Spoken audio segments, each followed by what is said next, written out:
Hey everybody, welcome to our June edition of Learn Lightroom Live. We are coming to you live from Pflugerville, Texas. We're going to be taking your Lightroom questions. And mostly we're going to be talking about the new June update. Lightroom is now 10.3 and talking about kind of what that means and maybe how it might change your shooting styles depending on what you do. But I think it's kind of some neat updates in there. There's really one big feature, which is enhanced resolution for all shooters. If you're on a Nikon, there's some new features, and if you're on a Mac, there's some new compatibility. So yeah, let's see my big face. Big. Hey everybody, what's up? What's up? I see you, Steven. How you doing, man? If anybody else is out there, what's up? How y'all doing?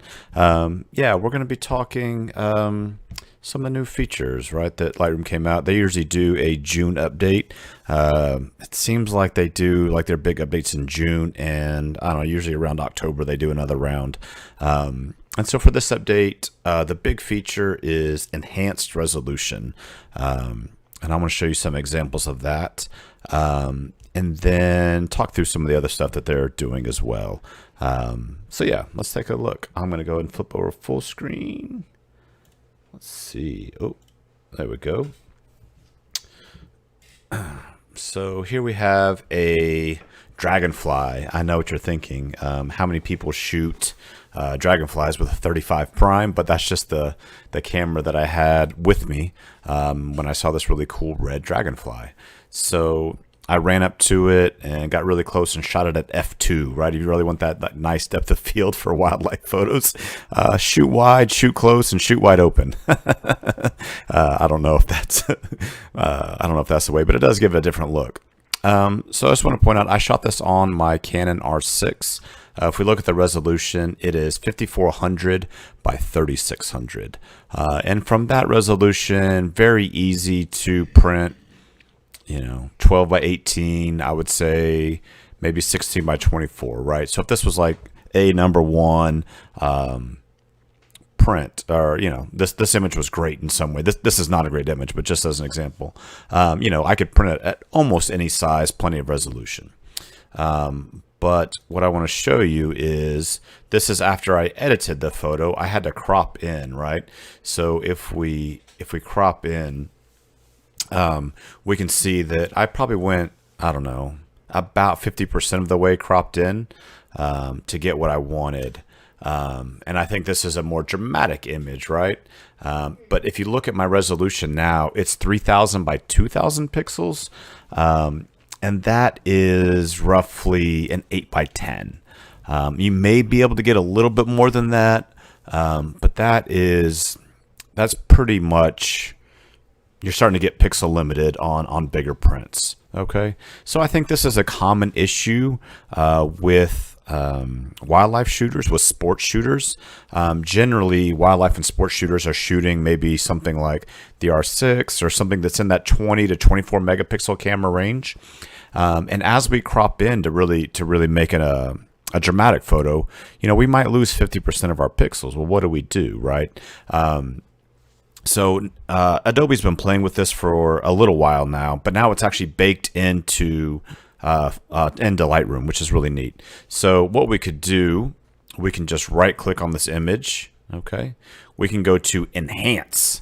Now CSI is really coming to. I used to joke that that life is not like CSI, where you can't just go enhance and it enhances it, but actually now you can. Now you can be just like, I don't know, some crime scene investigator. So if we hit enhance, it'll bring up this dialog.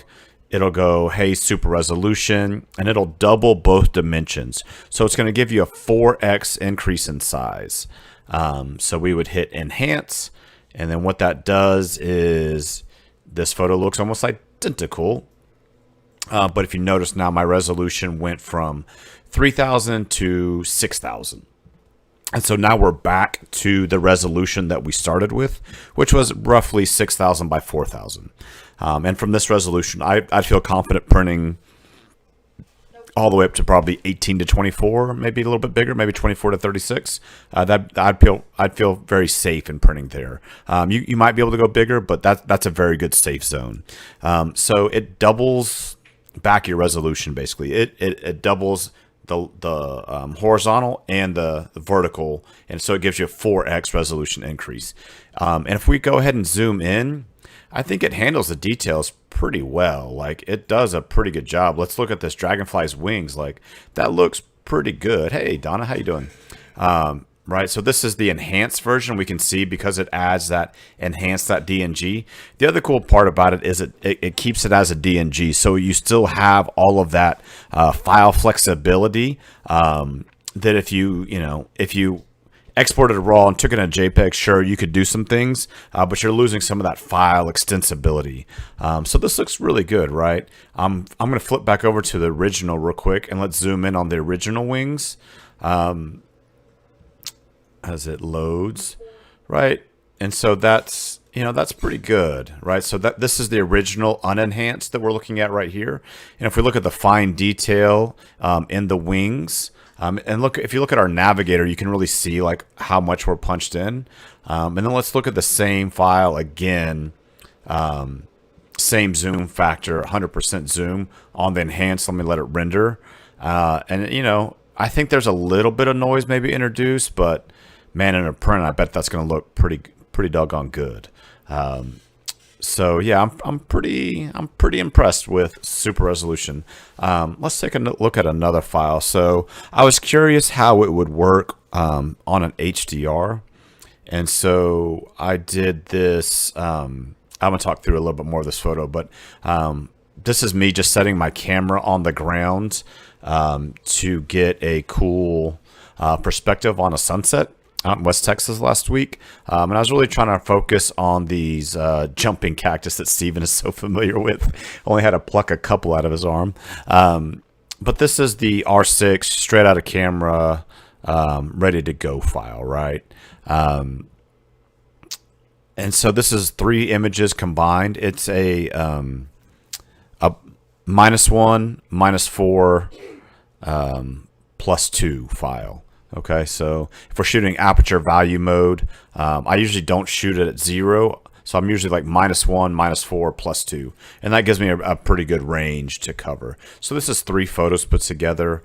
Right, again, it's just right click, photo merge to merge to HDR. And this is what it generated. Now from here, let's take a look at what I might have done in the edit room. Bouncing Betty cactus, yeah, they're no fun. I just want to remind y'all the value of luminance masking, which is something that I use quite a bit. So this gradient tool here, right? We're in our gradient tool, graduated filter. You can hit M as a shortcut key. I drug it down to darken the skies. Okay, so I brought it down 1.2 stops and -76 highlights. Okay, but I didn't want to darken my horizon line or this grass that kind of fills in my horizon. And so what I did, I set it to range mask. Okay, if we can see that range mask right there. And I said, don't apply it to the bottom third. So only apply this darkening to the pixels that are in the upper 2/3 of the photo, which is our midtones and our highlights. So basically leave the shadows and blacks alone, apply it to our midtones, our highlights, and our whites. And if we were to bring down the range, you would see that the grass would get darker. Okay, and we don't want that, right? We want just the bright pixels to come down. We don't want the dark pixels to come down. Okay, so this is a nice way to blend an image and darken a sky without darkening your foreground as well, right? Using that luminance mask. I just think that a lot of people that are out shooting landscapes or shooting whatever, I think a luminance mask is a great way to go to kind of make that nice subtle blend where we can darken the sky without darkening our foreground and our midground. The other thing I would do, I like how this foreground's dark here at the bottom. And I want to brighten up this middle kind of third here. And so I used a radial filter. And that's kind of taking over this whole foreground here. But it's not I didn't want to use a graduated tool because I didn't want to brighten the very bottom of my frame, only the center. But again, I used a luminance mask because I didn't want to brighten up those pixels that were already super bright. And this prevented some clipping, right? I don't want to clip my whites. So it was a way to boost kind of the brightness of the center of the photo where I wanted your eye to go. And I left alone those things I wanted to keep either bright or dark. I wanted to keep this foreground dark. And so I used a radial instead of a graduated. And I only applied it to the bottom 85% and not this top 85% because I was getting blinks in my whites. Okay, my whites were getting overexposed. And so just to remind you the power of gradient tools and the power of the graduated and the radial. So I'll hit the letter Y, and we can see kind of a before and after. Okay, right? That's a pretty big difference, right? Pretty big difference. But it's really darkening the things that you want darker, brightening the things you want bright, but not adding so much shadow. Like I think so many people with landscape photos in particular do so much of their work by just raising the shadows, which is fine. And there's certainly a part that needs that. But it doesn't do anything, because it does it globally, it doesn't do anything to focus the viewer's eye anywhere. And so I really want to, I really work hard to make sure that whatever I want you to look at is where the brightest parts are, so that your eye goes to that. Okay? Does that make sense? So that's why we have a big radial filter here in the center, that's going to bring your eyes kind of right here to this grass and to this cactus. Okay. Now, I was curious if super resolution or the enhanced resolution was going to work on something with lots of grass and this fine texture. Can we see that this photo has, the prickly pears? If we zoom in, right, these prickly pears have a lot of fine detail in them. The grass has a lot of kind of detail. And then if we slide over, right, this kind of out of focus, there's a lot of busyness there. And I was really curious how that enhanced detail was going to handle, which I think is a pretty tough thing to do, which is all of this really kind of out of focus fine detail. So let's see what it did. I went ahead and generated the enhanced, right? So if we notice our resolution is going to go from 5,000 by 3,000 to 10,000 to 7,000, right? So we can make a huge print out of this. So let's look in the shadow areas again.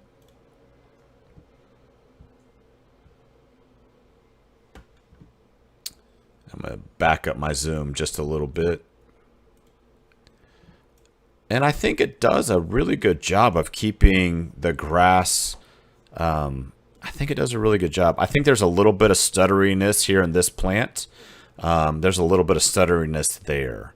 But this out of focus area, I think they handled very well. Let's take a look at the cactus and see how those points come out.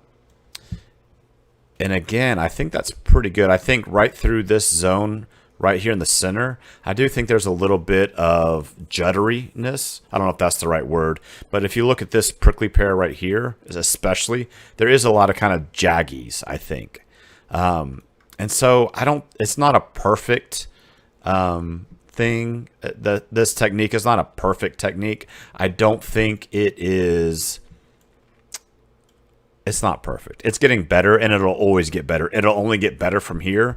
But I think in a print, I don't think that would show up too much. Again, let's flip over to the original and take a look at that same cactus. And you'll notice that some of that jutteriness isn't there anymore. Right? This is the original.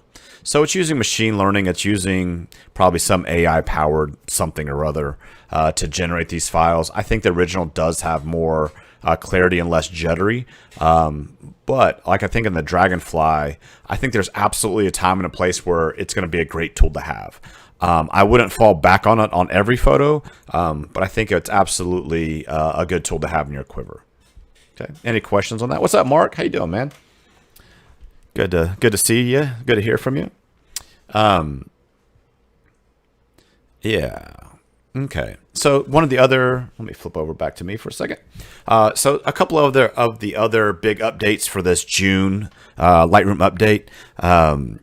Nikon shooters now get live view tethering. So if you're shooting with a Nikon camera tethered into Lightroom Classic, now you can see what the camera sees in Lightroom, which is pretty cool. I shoot Canon, but there's times I've shot Nikon, and so that's a great feature.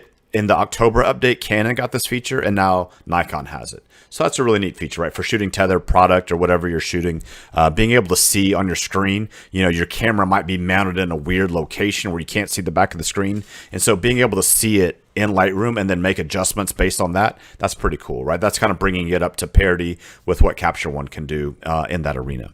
The other big update, if you are using one of the new Apples, right, they have new custom chips called the M1, and Lightroom now runs natively on the M1, and they are showing some pretty significant speed gains with this new version if you're running one of the new M1 chips. So that's pretty big.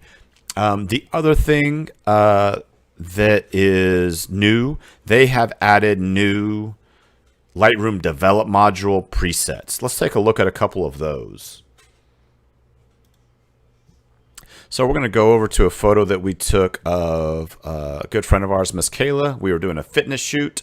This is the my edit, but I want to show you in Lightroom some of the new presets that they have added. So like I said, this is my edit to everything, but let's take a look. You know, that's fine. So they have new portrait ones on the left here. They have deep skin, medium skin, light skin. And so they actually use some of their Lightroom ambassadors to create these presets that, you know, if your clientele are medium skin or darker skin or lighter skin, whichever they are, that they're more toned for that. And then they have some new stylistic ones, cinematic, futuristic, and vintage. Cinematic, I don't love. It just doesn't go with my shooting style, but they're certainly there if you want to play with them. And again, I think with presets like this, I think they're a great starting point.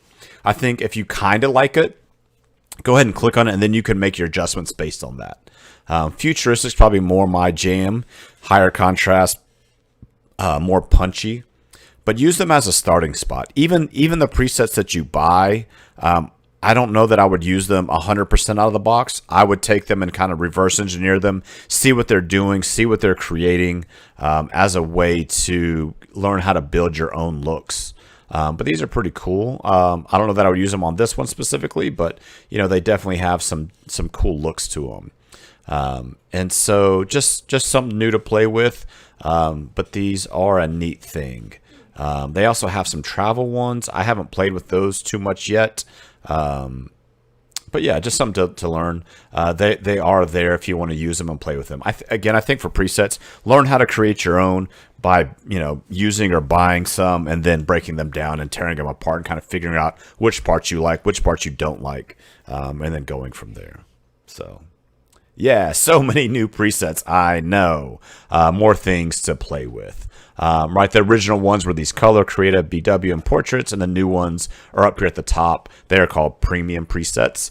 And I think a lot of what they're doing, if I understand them correctly, let's go ahead and just click on one. I'm kind of curious now what it does. Yeah, so a lot of what they're doing is playing with the camera profile, which if you've ever listened to me talk about anything ever as far as Lightroom goes, profile your cameras. But they are hiding a lot of their color science here in this profile dialog box. Right, these are kind of the Adobe standard ones. This R6 is the one that I created, but they're hiding a bunch of their color science down here, like in modern and vintage. Okay, so this is a big part of where Adobe has kind of hid some of their color science. It used to be all in this tone curve and in the HSL color curve. That used to be where all the color science was, but now they're really hiding it here in the camera profile. So something to explore, something to look at. Yeah, and again, maybe, you know, I clicked on that. And I don't like it, I can always just go back to my history over here on the left, go back to what I had before I exported it, and now we're back exactly to where we began. Okay, so just remember that Lightroom is a non-destructive editing tool, and you can always go back anywhere in time to your edits using the history bar. Okay, very cool. Yeah, so many new presets. I agree. Awesome. Are there questions that we can answer? Are there questions that we can answer based on any of the new updates. Is there anything for the new update that y'all want to learn a little bit more about, or that I didn't kind of go into? Is there anything there? Otherwise, we're going to process the Milky Way photo that I took last week. I'm pretty excited about because it's got fireflies. I didn't even realize that they were there. I knew they were in the area when we took it, but looking at the photo, it kind of came out even more than I was expecting. So I'm pretty excited about that.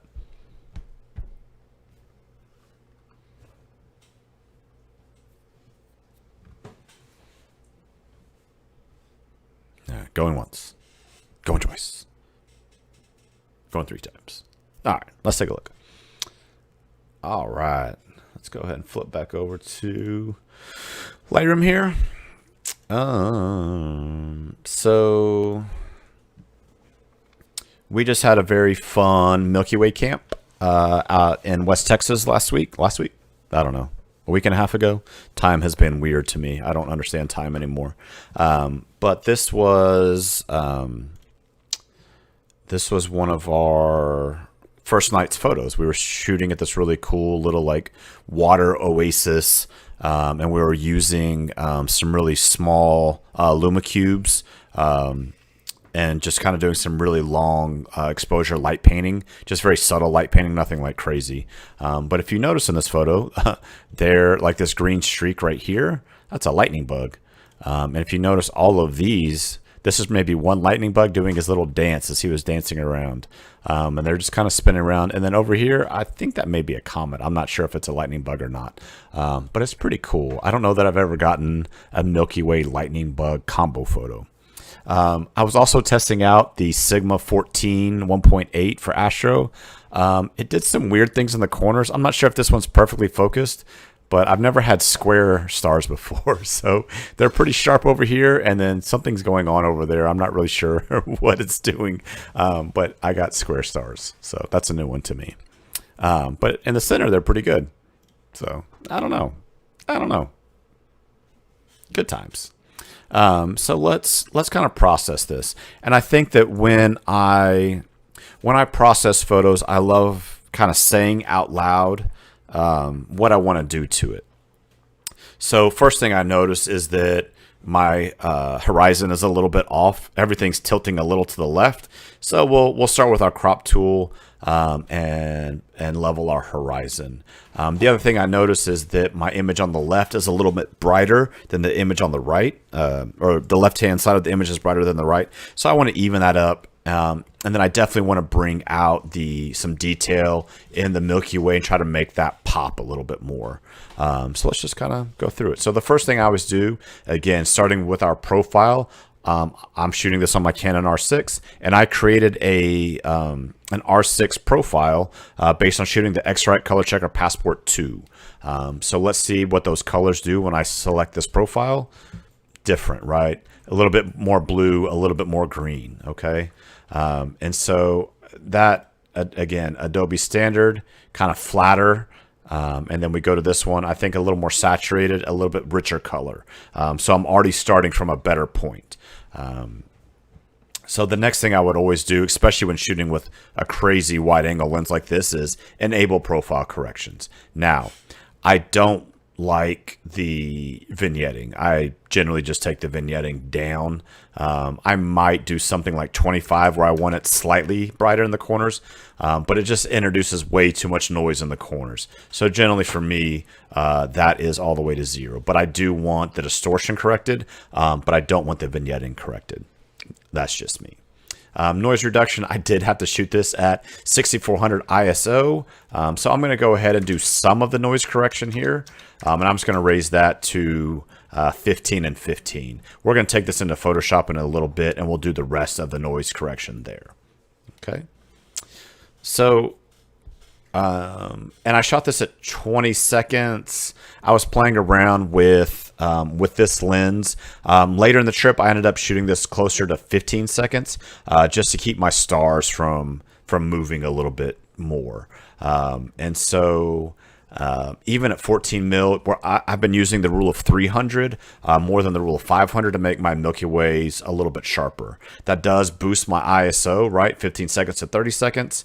That's a one-stop boost. So, but noise reduction software has gotten so good that I don't mind that. So I'm able to get sharper stars, and that's the thing I can't control. I can always fix noise. I can't fix blur, right? I can't fix the blur in the stars. I can't fix the noise in the shadows, okay?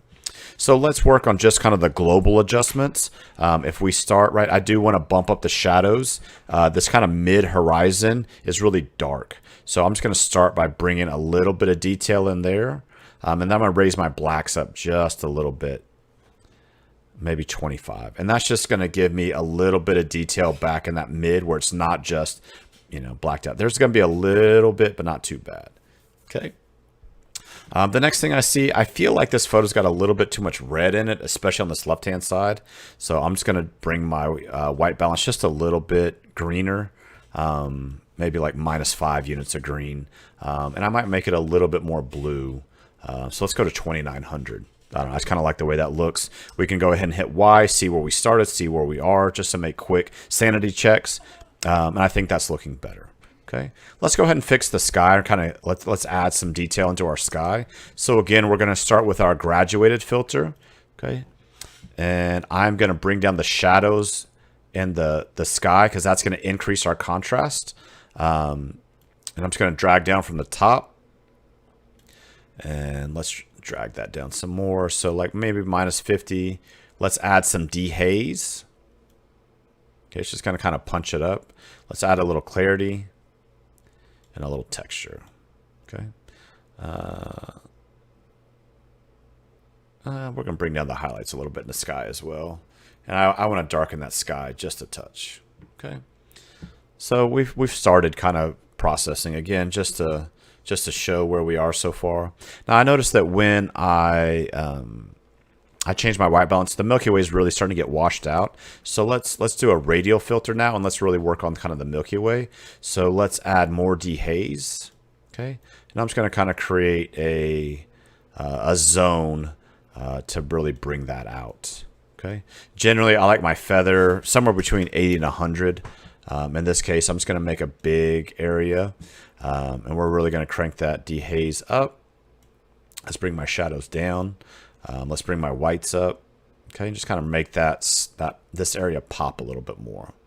The other thing I'm going to do, I'm going to add a little bit of magenta back in just by going to color. Okay, and I'm just going to add just a little bit of magenta into the core, the galactic core here. It's going to add some color.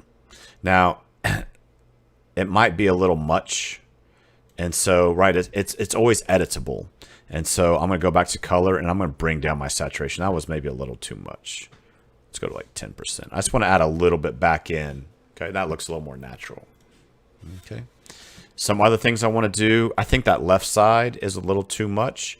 So I'm going to go to my exposure and just kind of bring down the left side of my image just to even it out. Okay. A little bit of exposure, a little bit of highlights just to darken it up. I think it's distracting away from the right side where the galactic core is. And then the other thing we need to do is rotate, right? I was just a little bit out of, my horizon line was not horizontal. Okay. There we go. Starting to look a little better. Now, this center here, this water, I want to make it darker. So we're going to use another radial. And I'm just going to put a radial filter over this. Okay. And I want to make that darker. I don't want it to see... Yeah, I just want to make this area a little dark. I really want to bring out, and I'm going to bring up the whites because I want just the stars to come out, not necessarily all the detail in the water. Okay. All right. Now we're really starting to see it. Okay. If we hit Y, we can kind of see where we've gone from. So where we started, where we're going. Okay. Looking better. Looking better. A little more and more interesting. Okay. Some other things I would want to do. I'd want to bring up my vibrance, probably 25. And then a global dehaze, maybe +10. And then global clarity, maybe 3. Texture, maybe 3. Nothing too crazy. Let's bring up my whites globally. And we can see where we get blinks. They're in the stars. That's fine. And then I'm just going to add just a little bit of contrast, maybe +10. All right, now let's see where we're at. All right. Looking better. Looking better. Now, if we zoom in, we will see that there's some pretty good noise going on. It's not terrible, but we are definitely losing some noise there and some detail in here. But it's just, it was dark, man, where we were. I mean, I'm at 6400 f2 for 20 seconds. It was a very dark place that we were. So let me show you. I did this image and I worked on it a little bit more earlier. This is kind of what I came up with so far. There we go. Pretty good. Let me go ahead and crop that a little bit more. There we go. So we have galactic core. We have these really cool fireflies. I don't know. I think that looks pretty cool. So what I would do from here, we're going to bring this into Photoshop. And let's run Topaz De Noise.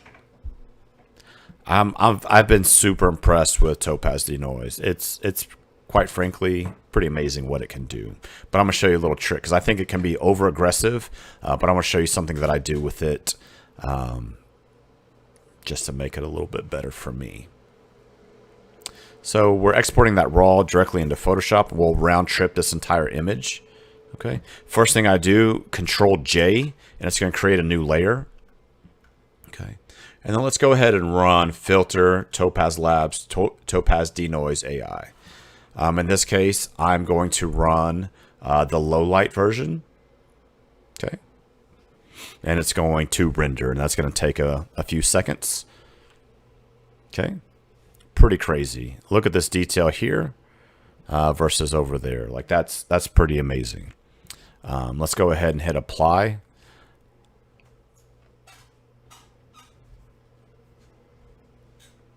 And that's going to send me back out to that file. Now, I think generally that's a little too aggressive. And so what you can then play with is the opacity between those two layers. So I might bring it down like, I don't know, 85 or 90. It just depends on how aggressive you are with the noise reduction. But this kind of cleans it up, but lets some of that original detail start to come back through. Okay. The other thing you can do, if there's some certain areas that you don't want it applied, right, we could always create a layer mask and then mask out or partially mask out, right? We can go to medium gray and we might want to mask out, not clone stamp. And we might want to just kind of brush out some of the areas that we don't want that denoise to work at all. In this case, maybe like the galactic core we may not want. Right, we may want to just kind of brush out some of that denoise just in certain areas. And so that's kind of that medium gray will just do a 50% blend. So on this white box, right, it's at 80% for the entirety. And then that gray box is going to do another 50%. Right, so maybe right along the horizon, we kind of let it come in a little bit more. But there you go. And then from there, we would just close, save, and it's going to round trip it back into our Lightroom. DxO has some new noise filter. Okay, that's something I'm going to have to go check out now. I'm going to write that in my notes. DxO noise filter. All right, so let's see if we can compare. Oh.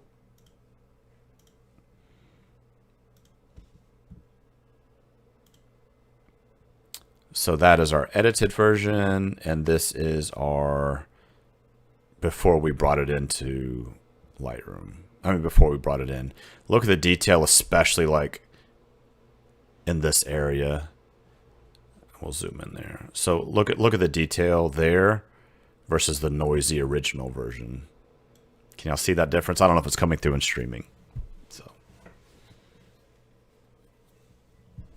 yeah. Okay. Questions. I'm always here to answer your questions. I do want to put a reminder out there. If you're on our Patreon next week, at this time on Tuesday, we're going to be doing our June edition of Josh Says Mean Things. I'll put a post out there tomorrow about it, but go ahead and start getting your images to us so I can start building up the photo galleries for it. You know, we're always excited to see what y'all are out and shooting. So yeah. Questions on what we did? Anything? Questions on the process? That I go too fast? I have that tendency to go too fast. But yeah, next week we're going to be doing Josh Says Mean Things for June. It's going to be like our 23rd episode or something like that. Crazy. Maybe 24th. I've lost count. But But yeah, it's going to be fun. I hope y'all been able to get out and start shooting things. I know that Steven's going to send me a Milky Way photo. I know that quite a few people that are at Milky Way camp are probably going to send me Milky Way photos, and that's okay. I got some great ones. I'm going to fire up the printer tomorrow. I worked on one pretty hard. Y'all want to see a bonus photo? Let's see. It's a let's see a bonus one. I want to show you all this because let's see if we can find it. So on the last night that we shot, we did a photo that I'm super happy with, and it's a photo that I've had in my mind for like, I don't know, 5 years, and I finally got to execute it, and I think that's a pretty neat one right there. So it's Milky Way over Rattlesnake Canyon with two different people light painting during the exposure. So we had a middle ground light paint and a foreground light paint all during the same single exposure. So this is one exposure. But I love this photo. It's going to be the Loves to Print tier print for the month. So I'll be sending out prints to some of our patrons as well. And then I'll probably list this one for sale. I love this photo. It makes me happy in a lot of ways. So yeah, that's one I've been spending most of my time on today. The other one I've been spending my time on today, I created this crazy panorama. I'm still working on the edit. But again, we had lightning bugs, but this is a 20 photo panorama. So I shot this with my 35 at f2 at 13 seconds. And this is 20 different photos to create this massive panorama. This is actually a crop. Let me show you what the full version looks like. As my computer just like melts down. This photo's big. This photo's over 10,000 by 10,000 photos on both sides. It's pretty massive. But there's the original file. But I cropped it down to an 8 by 10. So you can kind of see how big that is. So yeah, the detail on this is crazy. Yeah, our resolution is 9,400 pixels by 11,000. But by shooting with a 35, we're able to punch in a little bit more and get more detail than we would by shooting just one photo, super wide angle. But it's much harder to light paint something like this because you would have to do it exactly the same 20 times. So I'm still trying to figure out which way I like better. I kind of like them both, but those are some bonus photos for you.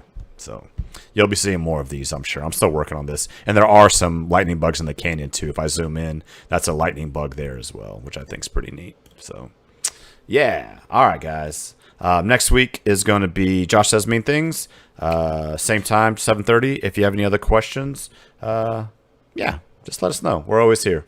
I'm always happy to answer y'all's questions. So have a great evening, and we will see you next week. All right. Peace out, y'all.